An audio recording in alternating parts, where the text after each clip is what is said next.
Hello students, welcome two days academy. My name is Rohit और आज जो है हम क्लास 12th अकाउंट का सबसे important topic not for profit organisation पढ़ने जा रहे हैं। स्टूडेंट्स, इस पर्टिकुलर वीडियो में मैं कोई अकाउंट के बारे में आपके साथ बात नहीं करने वाला हूँ या किसी ट्रांजैक्शन के अकाउंटिंग ट्रीटमेंट पर आपके साथ इसके बारे में कोई बात नहीं करने वाला। आज सिर्फ मैं इसके थ्योरी पार्ट को कवर करूंगा जो कि एग्जाम के पॉइंट ऑफ व्यू से बहुत ज़्यादा इंपॉर्टेंट है। राइट स्टूडेंट, तो आइए स्टार्ट करते हैं। जो नॉट फॉर प्रॉफिट ऑर्गेनाइजेशन होती हैं वो बेसिकली ट्रेड नहीं करती। It means what? It means कि जो सामान को यानी गुड्स और सर्विसेज को बाय और सेल नहीं करती। अगर ये गुड्स और सर्विसेज बाय और सेल नहीं करती तो फिर ये क्या काम करती है?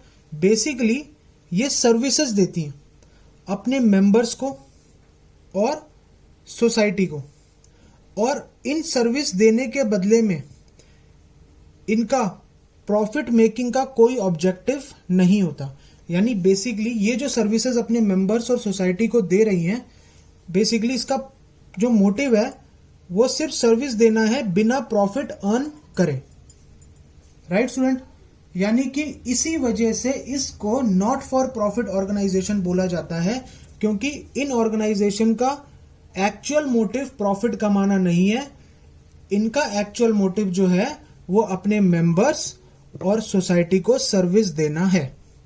राइट, चलिए आगे कंटिन्यू करते हैं। अब ये जो ऑर्गेनाइजेशन होती हैं इनके अंदर जो कैपिटल होती है, राइट, उसको हम लोग क्या बोलेंगे? हमेशा कैपिटल फंड बोलेंगे। राइट स्टूडेंट्स, अब ये जो नॉट फॉर प्रॉफिट ऑर्गेनाइजेशन होती है इनके अंदर अकाउंटिंग कैसे होती है? इनकी अकाउंटिंग को हम फंड बेस्ड अकाउंटिंग बोलते हैं। राइट, एक्चुअल में अब आपको ये पता चल गया होगा कि not for profit organisation actual में है क्या या फिर ये होती क्या है। बट आप समझ लीजिए कि रियल लाइफ में हमें कहाँ देखने को मिलती है नॉट फॉर प्रॉफिट ऑर्गेनाइजेशन। जैसे कोई क्लब हो गया, हॉस्पिटल्स हो गया, स्कूल्स हो गए, कॉलेजेस हो गए, लाइब्रेरी हो गई, एक्सेट्रा एक्सेट्रा में और भी बहुत सारे हैं, जैसे ट्रेड यूनियंस हो गई, रिलीजियस इंस्टीट्यूशंस हो गए। राइट स्टूडेंट्स, अब जो हमारा सबसे इंपॉर्टेंट पॉइंट है वो है ये। राइट, अब एक बात बताइए कि अगर ये नॉट फॉर प्रॉफिट ऑर्गेनाइजेशन है, यानी ये वो ऑर्गेनाइजेशन है जिनका काम प्रॉफिट कमाना नहीं है, तो इनको अर्निंग कहां से होगी? अरे भाई, जब कहीं से अर्निंग होगी, कहीं से इनकम होगी, तभी तो ये अपना काम कर पाएंगे। राइट, तो इनकी इनकम का सोर्स क्या है? अब प्रॉफिट मेकिंग ऑर्गेनाइजेशन की इनकम का सोर्स तो प्रॉफिट होता है। राइट, बट इनकी इनकम का सोर्स क्या है? तो इनकी इनकम के सोर्स के लिए मैं आपको बताने जा रहा हूं कि इनका जो मेन सोर्स ऑफ इनकम है वो है सब्सक्रिप्शन फ्रॉम मेंबर्स। यानी जो भी इनके मेंबर्स होते हैं, यानी जिनको ये सर्विसेज देते हैं, उनसे ये सब्सक्रिप्शन जो है वो चार्ज करते हैं।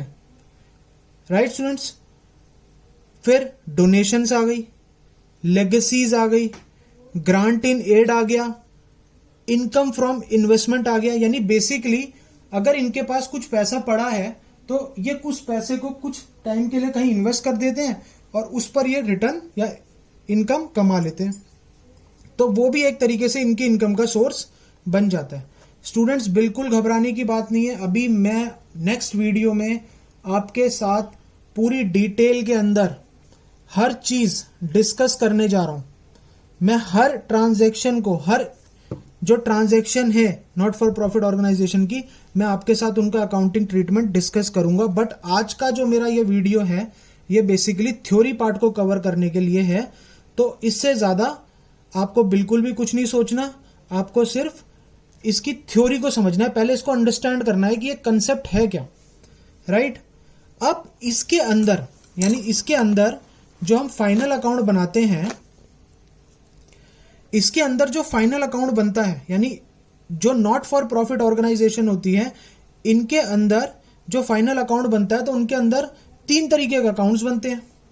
पहला रिसिप्ट एंड पेमेंट अकाउंट, दूसरा इनकम एंड एक्सपेंडिचर अकाउंट और तीसरा बैलेंस शीट। राइट स्टूडेंट्स, बिल्कुल भी नहीं घबराना। अभी मैं एक एक अकाउंट के बारे में आपके साथ डिस्कस करूंगा नेक्स्ट वीडियो के अंदर, आपको समझाऊंगा कि उनका नेचर क्या है, सब कुछ चीजें मैं आपके साथ डिस्कस करूंगा। बट हाल फिलहाल के लिए आप सिर्फ इसको समझिए कि इसके अंदर जो अकाउंट बनते हैं वो 3 तरीके के अकाउंट बनते हैं। वो होता है receipt and payment account, income and expenditure account और balance sheet. Right students, I hope कि आपको समझ में आ गया होगा। अब मैं आपको थोड़ा सा इसको और अच्छे से समझाने के लिए मैंने बेसिकली आपको ये मैं एक कंपैरिजन जो है मैं आपको करवाना चाहता हूं प्रॉफिट मेकिंग ऑर्गेनाइजेशन और नॉट फॉर प्रॉफिट ऑर्गेनाइजेशन के बीच में। बेसिकली स्टूडेंट्स, इसको कराने का मेरा मोटिव ये है कि अब तक जो कॉमर्स के स्टूडेंट्स होते हैं, 11th क्लास में अकाउंट्स पढ़ते हैं, वो बेसिकली जो है उन्होंने प्रॉफिट ऑर्गेनाइजेशन के बारे में सब कुछ सुना होता है। तो मैं आपको प्रॉफिट ऑर्गेनाइजेशन से ही रिलेट कर नॉट फॉर प्रॉफिट ऑर्गेनाइजेशन को समझाने की कोशिश करने जा रहा हूं, या मेरा मोटिव आज का यही है। तो बेसिकली दोनों ऑर्गेनाइजेशन के ऑब्जेक्टिव को देखिए आप। राइट, एक का ऑब्जेक्टिव है सोसाइटी को और अपने मेंबर्स को सर्विसेज देना। राइट, ये मैंने अभी आपको पीछे बताया। लेकिन इसका प्रॉफिट क्या है, सॉरी इसका मोटिव क्या है, इसका ऑब्जेक्टिव क्या है? इसका मोटिव है प्रॉफिट कमाना, यानी इसका ऑब्जेक्टिव है प्रॉफिट कमाना, लेकिन इसका ऑब्जेक्टिव है सोसाइटी को या अपने मेंबर्स को जो है सर्विसेज, उनके वेलफेयर के लिए सर्विसेज प्रोवाइड करना। नॉट फॉर प्रॉफिट ऑर्गेनाइजेशन के अंदर हम कैपिटल फंड को, मैंने अभी आपको पीछे भी बताया था कि कैपिटल को हम यहां पर कैपिटल फंड बोलेंगे और यहां पर हम कैपिटल अकाउंट बोलते थे। राइट स्टूडेंट्स, अब इस कैपिटल फंड में लेगेसीज इंक्लूड होती है, लाइफ मेंबरशिप फीस इंक्लूड होती है, सरप्लस इंक्लूड होता है और भी बहुत सारी चीजें इंक्लूड होती हैं। तो अभी हम उनके बारे में बिल्कुल बात नहीं करेंगे। राइट, अब नेट रिजल्ट के बारे में बात कर लीजिए। अब एक बात सोचिए कि अगर ये नॉट फॉर प्रॉफिट ऑर्गेनाइजेशन है, यानी ये ऑर्गेनाइजेशन का जो मोटिव है वो प्रॉफिट कमाना नहीं है, तो बेसिकली इसको प्रॉफिट होगा ही नहीं। इसलिए ये प्रॉफिट और लॉस यहां पर नहीं लिखते हैं।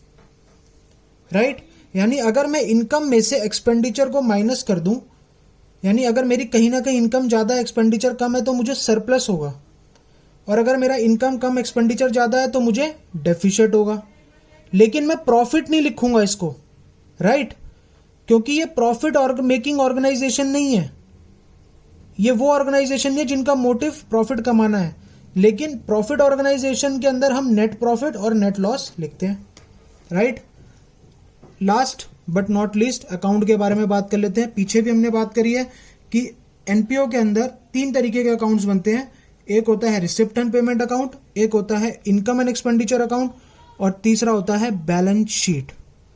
राइट, और प्रॉफिट ऑर्गेनाइजेशन के अंदर trading account, profit and loss account और बैलेंस शीट बनती है। राइट स्टूडेंट्स, अब एक बात खुद ही सोचिए आप कि ट्रेडिंग अकाउंट में सारे डायरेक्ट एक्सपेंसेस आते हैं, मैन्युफैक्चरिंग अकाउंट भी बोलते हैं इसको। Right students, profit and loss account के अंदर सारे इनडायरेक्ट एक्सपेंसेस आते हैं। बैलेंस शीट हमारे बिजनेस की फाइनेंशियल पोजीशन हमको बताती है। तो आप खुद सोचिए, जब ये ऑर्गेनाइजेशन प्रॉफिट, इसका मोटिव प्रॉफिट कमाना नहीं है, तो ये प्रॉफिट एंड लॉस अकाउंट बनाएगी क्यों? ये तो प्रॉफिट, इसका मोटिव, प्रॉफिट ऑर्गेनाइजेशन का मोटिव है प्रॉफिट कमाना, that's why they are making profit and loss account. But इनका मोटिव अगर प्रॉफिट कमाना नहीं है, तो इसी वजह से यहां पर प्रॉफिट एंड लॉस अकाउंट ना बनकर इनकम एंड एक्सपेंडिचर अकाउंट बनता है। राइट स्टूडेंट्स, आई होप कि आपको समझ में आया होगा। अब हम मिलेंगे नेक्स्ट वीडियो में। Thank you so much.